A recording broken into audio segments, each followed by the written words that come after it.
Digital attendance system સામે કર્મચારી મંડળનો વિરોધ છે। કર્મચારી મહામંડળે ડિજિટલ હાજરી સામે વાંધો ઉઠાવ્યો છે। મુખ્યમંત્રી ભૂપેન્દ્ર પટેલને પત્ર લખીને રજૂઆત કરવામાં આવી। ડિજિટલ અટેન્ડન્સ કર્મચારીઓની ગોપનીયતાને લઈને વિરુદ્ધ છે, ગોપનીયતાની વિરુદ્ધ છે, ગોપનીયતા માટે જોખમ છે એવું તેમનું કહેવું છે। કર્મચારીઓ ઓવરટાઈમ કામ કરે છે, આ પ્રકારે હાજરી પૂરવી યોગ્ય નથી।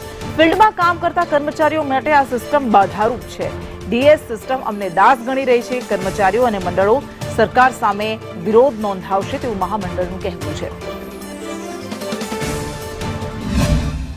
રાજ્યના કર્મચારીઓ માટે સરકાર ડિજિટલાઇઝેશન ઉપર ફોકસ કરી રહી છે।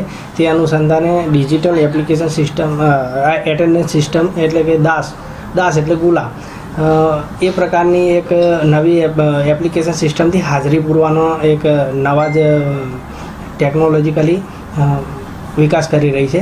પરંતુ આ બાબતે જોઈએ તો કર્મચારીઓના જે મોબાઈલ હોય તે મોબાઈલના સાથે રાખી અને આ એટેન્ડન્સ પૂરવામાં આવે એવું અંદર તેમાં ઉલ્લેખ કરેલો છે। જે અનુસંધાને જોઈએ તો કર્મચારીનો પ્રાઇવેટ ડેટા હોય એ તેના પર્સનલ મોબાઈલમાં હોય છે અને આ પર્સનલ ડેટા ચોરી થવાનો અને એ બધા ભય રહેલા હોય છે।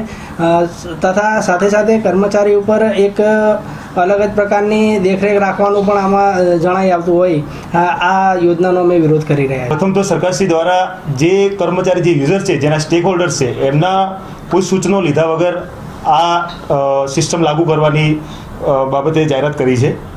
આની અંદર અમારા વાંધા સૂચનો છે। એક તો કન્ટિન્યુઅસ સર્વેલન્સ છે, એટલે તમારે લોકેશનનું એક્સેસ આપવાનું રહેશે। હવે લોકેશન એક્સેસ આપ્યા પછી કન્ટિન્યુઅસ સર્વેલન્સ કર્મચારી ઉપર શક્ય છે। બીજી બાબત છે કે ડેટા સિક્યુરિટીની બાબત છે। હવે ડેટા સિક્યુરિટીની બાબતમાં હું વાત કરું તો આ જે એપ્લિકેશન છે, જ્યાં સુધી હું ટેકનિકલી એને સમજું છું, બરાબર, એમાં કોઈ સ્પષ્ટતા નથી, પણ ટેકનિકલી જે સમજ લીધી છે એના બાદ એવું જણાવે છે કે થર્ડ પાર્ટી એપ્લિકેશન થ્રુ તમારો ડેટા એક્સેસ થવાનો છે। એટલે થર્ડ પાર્ટી થ્રુ તમારી અટેન્ડન્સ નોંધાવવાની છે, જે ટાઈમ સ્ટેમ્પિંગ બેઝ છે અને આધારમાં જે યુએઆઈડીનો જે સર્વર છે એનાથી તમારા ડેટાને કલેક્ટ કરવામાં આવશે। એટલે રોજે રોજ તમારો ડેટા જ્યારે બી તમારી હાજરી માર્ક કરો છો ત્યારે તમારી ડેટા જે છે એ આધાર સર્વરમાંથી લેવામાં આવશે।